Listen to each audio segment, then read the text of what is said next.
আলিপুর আবহাওয়া দফতর জানিয়েছে আগামী 48 ঘন্টায় দক্ষিণবঙ্গের 5টি জেলায় কালবৈশাখীর সম্ভাবনা রয়েছে। কিছু কিছু জায়গায় শিলাবৃষ্টির আশঙ্কাও রয়েছে। তবে এই আবহাওয়ার পরিবর্তন সত্ত্বেও গরমের তীব্রতা এখনই কমছে না। বৃহস্পতিবার কলকাতা সহ দক্ষিণবঙ্গের সব জেলাতেই গরম ও আর্দ্রতার কারণে অস্বস্তিকর পরিস্থিতি বজায় থাকবে।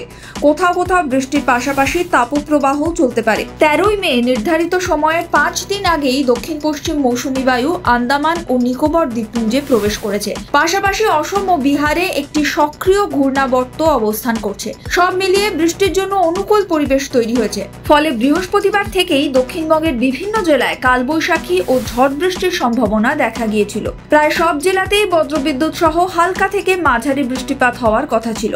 সেই সঙ্গে ঘন্টায় 30 থেকে 40 কিলোমিটার বেগে হাওয়া বইতে পারে এমনটাও জানানো হয়েছিল। উত্তরবঙ্গে আগামী শনিবার পর্যন্ত ঝড় বৃষ্টি চলবে বলে পূর্বাভাস দেওয়া হয়েছে। দার্জিলিং, কালিম্পং, জলপাইগুড়ি, আলিপুরদুয়ার, কোচবিহার এবং উত্তর দিনাজপুরে ভারী বৃষ্টির সতর্কতা জারি করা হয়েছে। শনিবার কলকাতার সর্বোচ্চ তাপমাত্রা 36 ডিগ্রি সেলসিয়াস ও সর্বনিম্ন তাপমাত্রা 27 ডিগ্রি সেলসিয়াসের আশেপাশে থাকবে।